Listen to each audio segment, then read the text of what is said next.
I'm Sarah, 36. I'll never forget the shock on my family's faces when Mark, my sister Lily's boyfriend of 4 years, pointed at me and blurted out, "Wait, Sarah's your sister? She's my boss." It was at my mother's 60th birthday dinner, a fancy affair at a top-notch restaurant in Chicago. I'd been uninvited, but I decided to show up, and that's when the whole thing went up in flames. This family drama changed my life forever. But the real betrayal started long before that dinner. I've always been the odd one out in my family. My sister, Lily, 32, is the life of the party, charming everyone with her easy-going nature. Meanwhile, I'm the serious one, focused on my career as a marketing director at Zenith Marketing, one of the leading firms in the city. Growing up in a well-to-do neighborhood in Chicago, I was the studious type, always with my nose in a book. Lily, on the other hand, was the popular one, excelling in extracurricular activities. Our parents, Robert, 62, a successful lawyer, and Carol, 60, a former schoolteacher, always seemed to shine the spotlight on Lily. My achievements, like graduating with honors from college and climbing the corporate ladder, were acknowledged but with a sense of it being expected. I had made peace with this family dynamic over the years. I built a great career, had my own apartment downtown, and a small circle of close friends. Then, I received an invitation to my mother's 60th birthday dinner. It was a beautiful, embossed invitation, and I was excited. I bought a new red dress and found the perfect gift, a vintage necklace that my mother had always admired. 3 days before the party, my father called. "Sarah, your mother, and I think it would be better if you didn't come. Lily mentioned that you two had an argument, and we don't want any drama on this special day," he said. I was stunned. I racked my brain, but I couldn't remember any recent argument with Lily. We'd barely spoken in weeks. This wasn't the first time something like this had happened.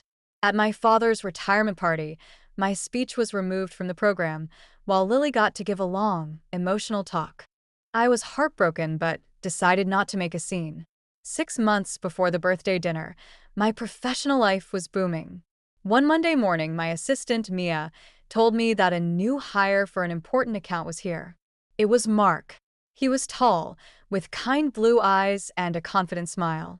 His resume was impressive, with experience at big brands and innovative campaign ideas. After the interview, I welcomed him to the team, saying I had high expectations. Over the next few months, Mark proved himself to be a valuable asset. He took on challenging accounts with fresh ideas and collaborated well with the team.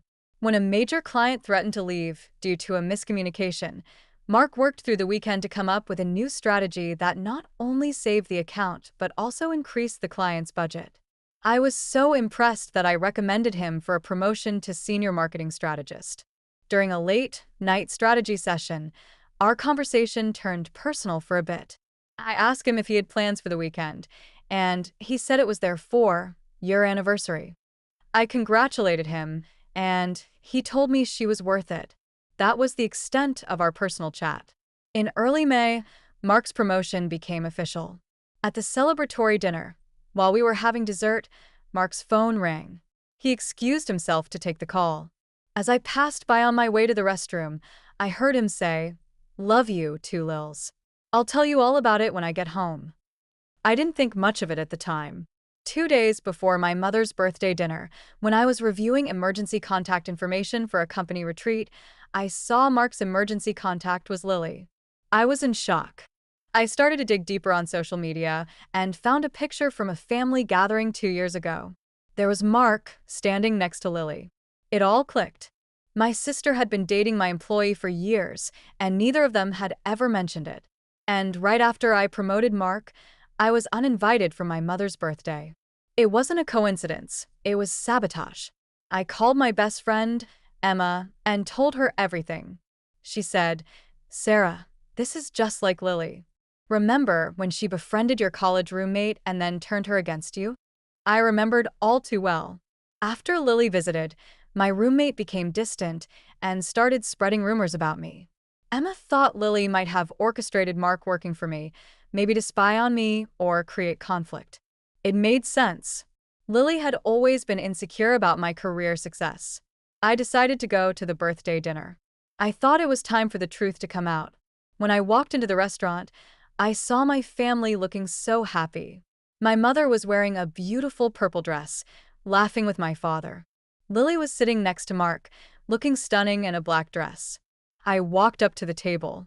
My father's face turned from confusion to anger. "Sarah, what are you doing here?" "We discussed this," he said. Mark looked up, and his expression changed from polite curiosity to shock. "Sarah? What are you doing here?" he said. My mother looked confused, and Lily smirked. Then Mark pointed at me and said, "Sarah's your sister. She's my boss." The table fell silent. My father looked between Mark and me, completely lost. My mother's hand went to her mouth, and Lily's face went pale. I placed the gift on the table and said quietly, "Surprise. Happy birthday, Mom." Mark was the first to speak. "I don't understand. Lily, you've talked about your sister for years, but you never said her name was Sarah or that she worked at Zenith." Lily tried to defend herself, saying she didn't know where I worked.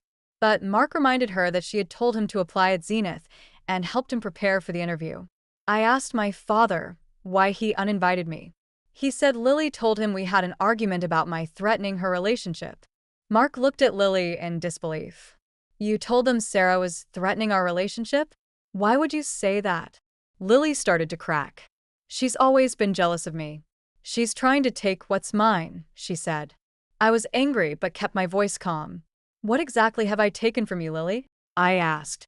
She hissed, "Everything. You were always the smart one, the successful one." I told her that I'd spent my whole life feeling like I wasn't good enough for the family because I wasn't her. Mark then realized that Lily had been asking him about work, especially new campaign strategies.